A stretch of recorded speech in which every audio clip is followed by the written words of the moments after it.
السلام علیکم، میں ہوں ڈاکٹر اسلان جاوید اور آپ دیکھ رہے ہیں میرا ڈیجیٹل چینل۔ آج آپ صرف چینل نہ دیکھیں جو میں دیکھ کر آیا ہوں وہ دیکھیں۔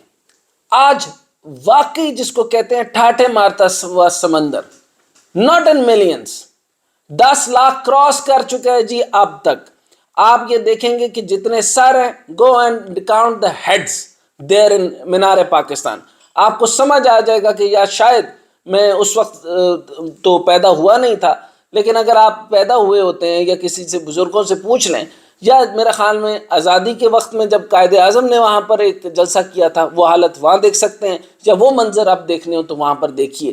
اس حکومت نے، اس انٹرم گورنمنٹ نے، جس کا کوئی جواز نہیں 204 آرٹیکل کے تحت یہاں پر بیٹھنے کا، یعنی ان کے اوپر روکنے کا، ان پہ تشدد کرنے کا، ان کے بندے اٹھانے کا، 16,000 آدمی انہوں نے اٹھایا۔ آپ مجھے یہ بتائیے کہ یہ کیسے ہرڈلز لگا سکتے ہیں، یہ کیسے فینسنگ کر سکتے ہیں، یہ کس طریقے سے روک تھام کر سکتے ہیں، اور آپ کو صرف اور صرف اسی جگہ کے اوپر جہاں پہ خان صاحب کا جلسہ ہے اور اسی جگہ کے اوپر آپ کہتے ہیں کہ تھریٹ الرٹ جاری کر دیا گیا۔ آپ یہ کہتے ہیں کہ یہاں پر کوئی نہ آئے، آپ آئین کے خلاف جا رہے ہیں، آپ آئینی بحران پیدا کر رہے ہیں۔ 90 دن کے بعد ایک دن بھی آپ گورنمنٹ نہیں چلا سکتے، لیکن آپ کا پلان، یہ جو اس انٹرم گورنمنٹ کا پلان یہ ہے کہ 30 اپریل کو الیکشن ہونا تھے، یہ سپریم کورٹ کا ڈیسیژن ہے، اس کی وائلیشن کر کے انہوں نے 8 اکتوبر دی آرٹیکل 6۔ اس کے بعد جو نظام انہوں نے بنایا، اس کے بعد جب یہ الیکشن کرائیں گے، اور یہی جو گورنمنٹ ہے، جو آپ کی کیئر ٹیکر گورنمنٹ ہے، یہ آگے بڑھے گی آرٹیکل 6۔ اب دیکھنا یہ ہے کہ ہمارے آئینی ادارے کیا کرتے ہیں ان کے اوپر۔ تو سیریسلی اب آپ نام سننا چاہیں تو سن لیں، آپ سارے وکلاء سے سن لیں، جتنے ذہن رکھتے ہیں ان سے سن لیں۔ اعتزاز احسن صاحب تو پیپلز پارٹی کے ہیں، اور اسی طریقے سے بہت ہی شاندار نام جن کا کھوسا صاحب جو ہیں، ان کو آپ سن لیجئے۔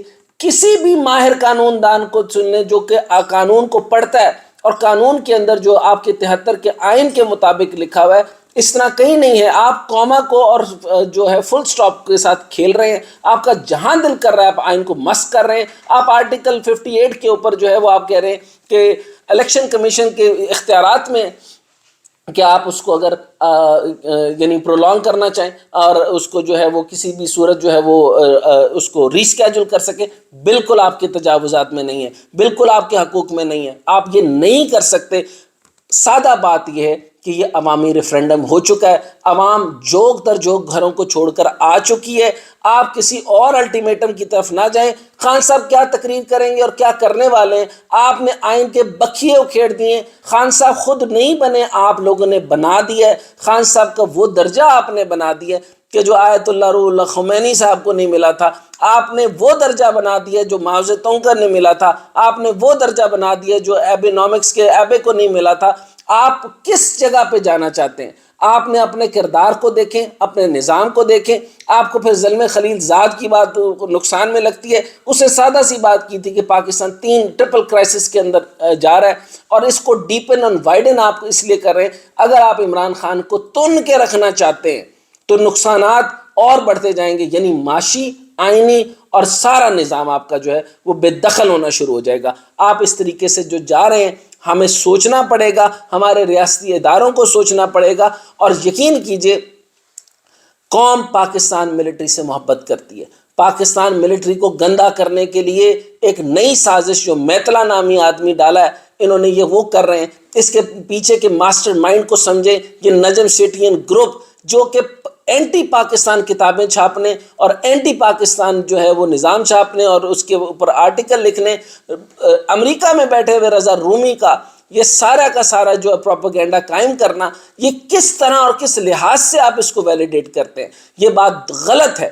میں مانتا ہوں کہ انہوں نے بہت ساری ایجیٹیشن کی ہوگی، لیکن یہ بیوقوف ہو سکتے ہیں، لیکن ملک کے ساتھ غدار نہیں ہو سکتے۔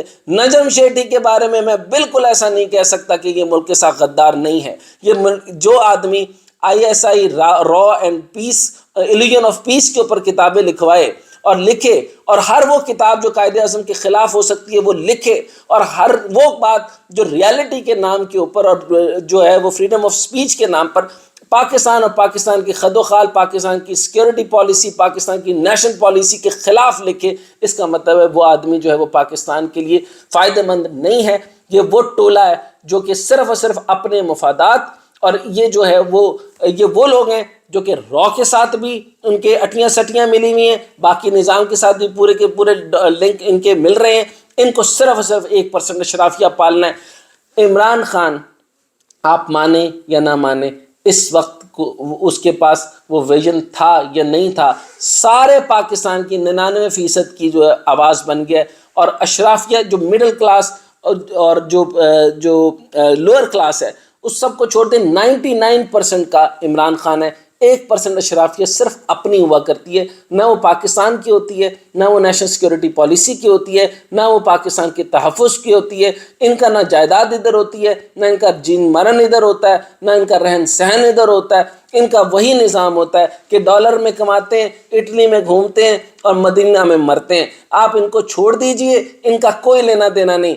اس ٹائم پر بات یہ ہے کہ عمران خان کو اگر آپ سائڈ پر بھی رکھ دیں، آئین کی پامالی ہو رہی ہے، آئین کا خراب کیا جا رہا ہے، آئینی بحران پیدا کیا جا رہا ہے. اور آپ کے IMF کا جو ہے وہ اب تک وہ صاف کہہ چکے ہیں کہ ہم اسحاق ڈار کے اوپر یقین نہیں رکھتے.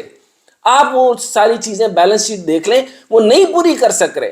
اگر آپ نے ٹیکنوکریٹک سیٹ اپ کو نہیں لانا تھا، ٹیکنوکریٹک گورنمنٹ نہیں لانی تھی، آپ نے ان لوگوں کو چن چن کے لے کے آئے جن کو آپ نوازنا چاہتے تھے. آپ ساری کیبنٹ دیکھ لیں جو انٹرم کی بنی ہے، کتنی قابلیت ہے اور کتنی آپ اسیسمنٹ دے کر دیکھ لیں. اور ہمارا اب یہ سبجیکٹ اس لیے نہیں ہے کہ 90 دن کے لیے آئے اور 90 دن کے بعد جاؤ، الیکشن کرواؤ، الیکشن کروا کے جاؤ. اس ٹائم پر بات صرف اتنی سی ہے کہ پارلیمان میں باتیں ہوں گی. اگلی بات جب میں آپ کو بات بتاؤں گا اور وہ ہم آئندہ کریں گے، یاد رکھیے کہ کنور دلشاد صاحب نے میرے ساتھ برہمی کے ساتھ یہ بات کی تھی کہ سپریم کورٹ کا فیصلہ آ گیا، 90 دن میں الیکشن ہوں گے تو ہوں گے. اب آپ زیادہ بات مجھ سے کیوں پوچھ رہے ہیں اور آپ اس خدشے کا اظہار کیوں کر رہے ہیں کہ ڈیٹ آگے چلی جائے گی؟ اور میں نے اس وقت مسلسل کہا کہ مجھے نہیں یقین ان کی بات کے اوپر، یہ اعلیٰ عدلیہ اور فاضل عدلیہ کی بات نہیں مانیں گے. وہی ہوا، میرا ڈر بالکل ٹھیک تھا. اب میں آپ کو یہ بتانے جا رہا ہوں کہ یہ الیکشن 8 اکتوبر کو بھی نہیں ہوں گے. آپ میں سے لکھ کے رکھ لیں، 8 اکتوبر کو بھی الیکشن نہیں کریں گے. یہ انارکی کی طرف لے جانا چاہتے ہیں. آپ نے کبھی لوڈو کھیلی ہے؟ جب لوڈو میں ایک آدمی نہیں جیتتا تو وہ ہاتھ مار کے خراب کر دیتا ہے، نہ تو جیتے نہ میں جیتا. اب یہ کام، کیونکہ سادہ سی بات ہے کہ پاپولیرٹی کے بعد شیخ وقاص اکرم صاحب جو مسلم لیگ ضیاء کے جو ہیں، ضیاء الحق صاحب کے بیٹے، وہ اس کے علاوہ آپ یو جسٹ نیم اٹ، فخر امام صاحب آلریڈی ادھر آ چکے تھے. سارے الیکٹیبلز کو اب خان صاحب کو بلانا نہیں پڑ رہا. خدا نے ایک ایسا نظام بنایا کہ پہلے جہانگیر ترین جو ہے وہ جہاز بھر کے لاتا تھا، اب سارے اپنے پٹرول خرچ کے خود جو ہے وہ PTI کا جھنڈا پہن رہے ہیں اور وہ جماعت میں شامل ہو رہے ہیں. وہ جماعتیں جن کا آپ سوچ بھی نہیں سکتے تھے، یعنی پرویز الہی اپنی کاف لیگ کو چھوڑ دے، ہو سکتا تھا. اور غالب گمان اور کافی حد تک بات یہ ہوئی تھی جو میں نے ان کے اپنے کانوں سے سنی بھی، وہ یہ تھا کہ وہ کسی اور نام سے یا مسلم لیگ الہی گروپ کے نام سے وہ کر دیں گے یا کسی اور نام سے رجسٹر کر کے ان کے ساتھ جوائنٹ وینچر کریں گے. لیکن ایسا ہوا کہ یہ پاپولیرٹی، یہ نظام، یہ اور آگے آنے والے دنوں کے اندر وہی زندہ رہے گا سیاسی طور پہ جو عمران خان کے ساتھ ہے. یہ بات ان کو سمجھ آ گئی، اسی سیاست کی بات کر رہا ہوں. تو چنانچہ انہوں نے پرویز الہی بھی ان PTI میں شامل ہو گئے، شیخ وقاص اکرم بھی شامل ہو گئے، تمام الیکٹیبلز شامل ہو گئے. تو اب جب میں کہتا تھا خالی پاپولیرٹی جو ہے الیکٹورل بینک یا الیکٹورل ووٹ نہیں ڈیولپ کرتی، الیکٹورل کالج نہیں ڈیولپ کرتی.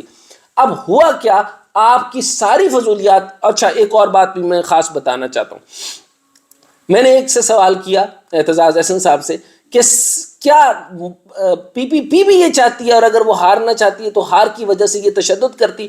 انہوں نے کہا یہ بالکل ذہن PPP کا نہیں ہے، وہ تشدد کی قائل نہیں ہے. زرداری صاحب نے 5 سال گزارے تھے، 2 دھرنے آئے تھے ان کے پاس، دونوں کو انہوں نے ڈیفیوز ضرور کیا تھا، اس طریقے سے انہوں نے قتل و غارت نہیں کیا تھا. 14 کے دھرنے کے اندر انہوں نے قتل و غارت کیا تھا.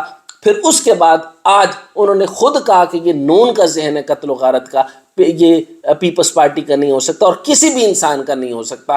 میرا نہیں خیال بنتا. یہ آپ مریم صاحبہ کے اور نواز شریف صاحب کے ذہن کی اختراعیں دیکھ لیں، یہ انفیریورٹی کمپلیکس کے مارے ہوئے لوگ ہیں. یہ صرف اور صرف آپ کا کلیجہ چبا جانا چاہتے ہیں، یہ اپنے آپ کو حکمران خاندان سمجھتے ہیں۔ انسان اس زمین کے اندر، اس زمین پر، اس پاکستان پہ عوام حکمران ہے، اور عوام کے لیے آئین بنتا ہے، قانون بنتا ہے، نظام بنتا ہے۔ اگر آج آپ اپنی نظروں سے دیکھ لیں، ریفرینڈم ہو گیا ہے، لاکھوں، واقعی لاکھوں، یہ اس طرح کا نہیں جو ایک صاحب بولتے ہوتے تھے کہ ملینز آف دا لوگ آ گئے ہیں۔ یہ واقعی بات یہ ہے کہ اس ٹائم پر 1 ملین سے اوپر ہے۔